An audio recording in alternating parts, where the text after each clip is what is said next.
Buenas tardes, me llamo Rafael Lara Martínez y agradezco mi participación a la organización de este evento de insurgencia cultural en honor al poeta español Federico García Lorca.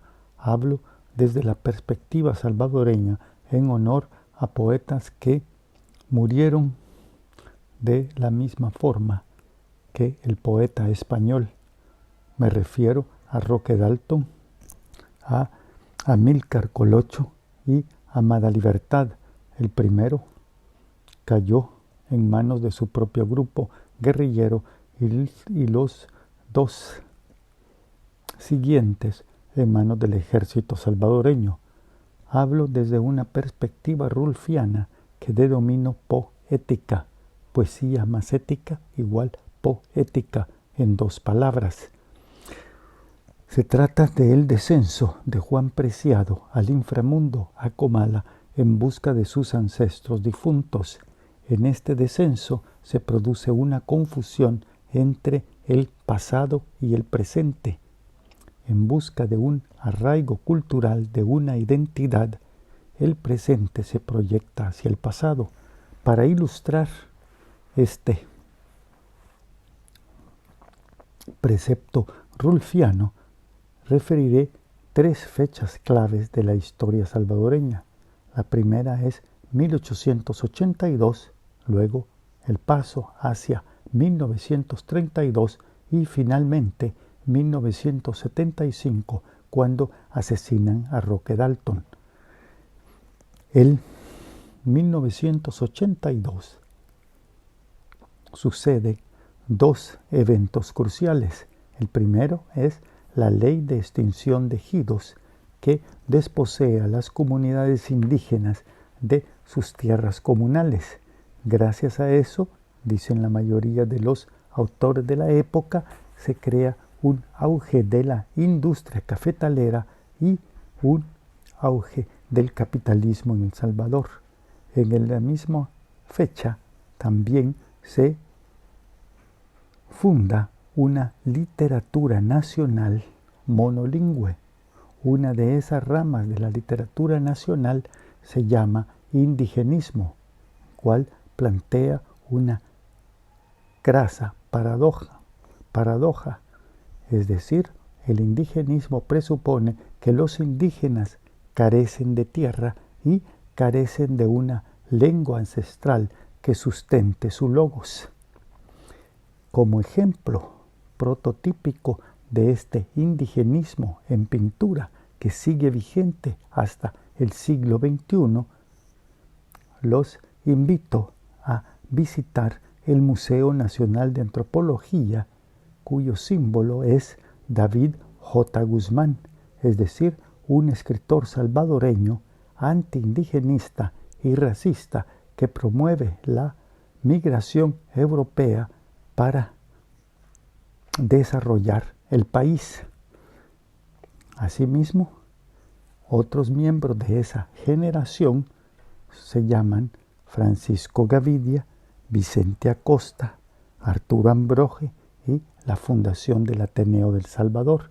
Ninguno de estos denuncia la expropiación de las tierras indígenas comunales, ni tampoco se atreve a transcribir la lengua indígena, sino que sustentan el español como única lengua ancestral de la nacionalidad salvadoreña. Para redoblar este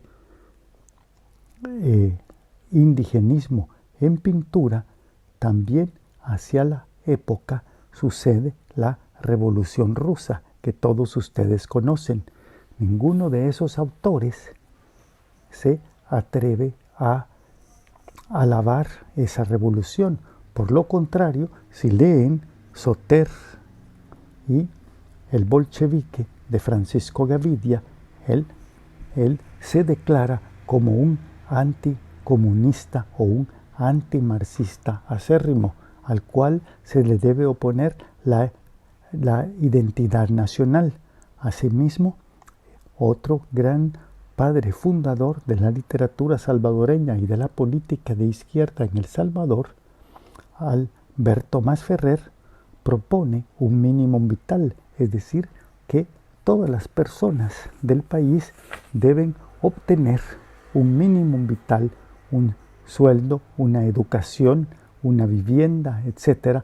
Pero al mismo tiempo, Masferrer se opone radicalmente a la Revolución Rusa, al marxismo, al comunismo, ya que exalta el legado zarista de Nicolás II, es decir, del zar a quien destrona Vladimir Ilich Lenin.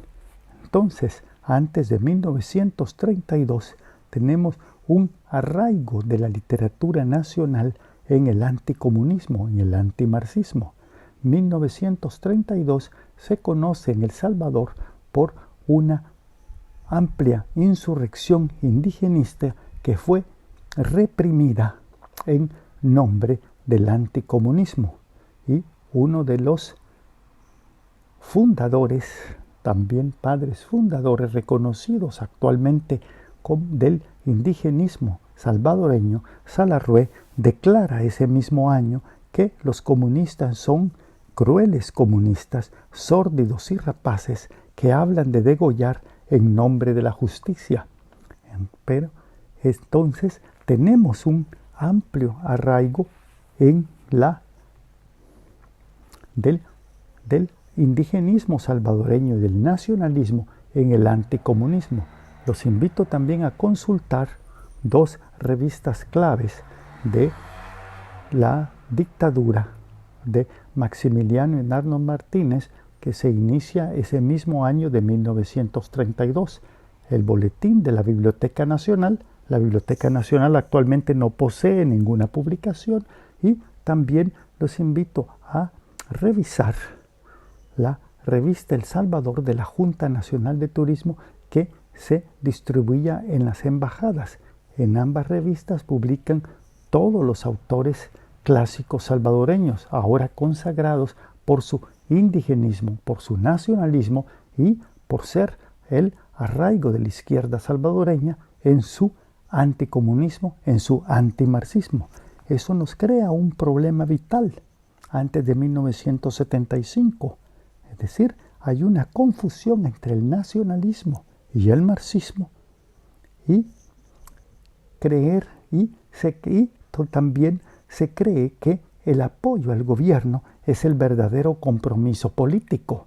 Antes de que se funde en El Salvador con Roque Dalton, Manuel Argueta, Armijo, etc., una generación comprometida, el siglo XXI inventa que hay un compromiso de la derecha, y que en ese compromiso de los escritores con los gobiernos militares es que se funda la izquierda salvadoreña. Lo demuestran también los puestos administrativos y los puestos diplomáticos que obtienen estos grandes escritores salvadoreños antes de 1975. Llegamos a 1975, cuando Roque Dalton es asesinado por su propia guerrilla. Él hablaba que la guerrilla era la única institución pura que quedaba. Pero esa guerrilla no solo se define por una lucha de clases, como lo demuestran los poetas anteriormente mencionados, Amílcar Colocho y Amada Libertad, quienes fueron asesinados por el ejército salvadoreño junto a muchas violaciones de los derechos humanos, sino también la guerrilla, esa institución pura, añade que a la lucha de clases le prosigue o le antecede, quizás casi en tragedia griega, un fratricidio, es decir, una lucha entre iguales. Y así muere Roque Dalton. Es decir, la institución pura se funda en el crimen y también en el olvido. Para hablarles de este olvido, veamos que muchos recordamos a Roque Dalton, pero el archivo del poeta sigue sin un apoyo institucional en la Biblioteca Nacional o en otra biblioteca de El Salvador. Es decir, hay una memoria sin archivo que no se quiere documentar, sino se vuelve puramente subjetiva. En esta muerte de Roque Dalton, de Amílcar Colocho y de Amada Libertad, se funda una nueva tendencia que convive actualmente junto a ese indigenismo nacionalista del cual hablé, anti-marxista.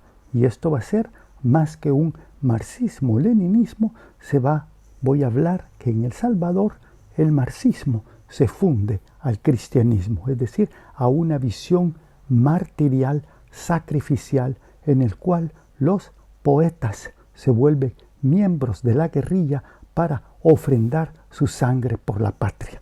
Eso no es un precepto marxista, sino un precepto casi anterior incluso al cristianismo, pro patria mori, según Horacio.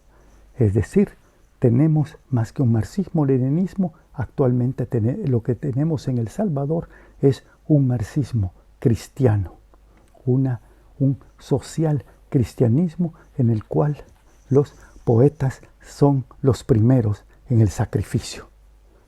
Esta sería mi contribución para esta tarde, para este día de insurgencia cultural. Les agradezco mi participación. Muchísimas gracias.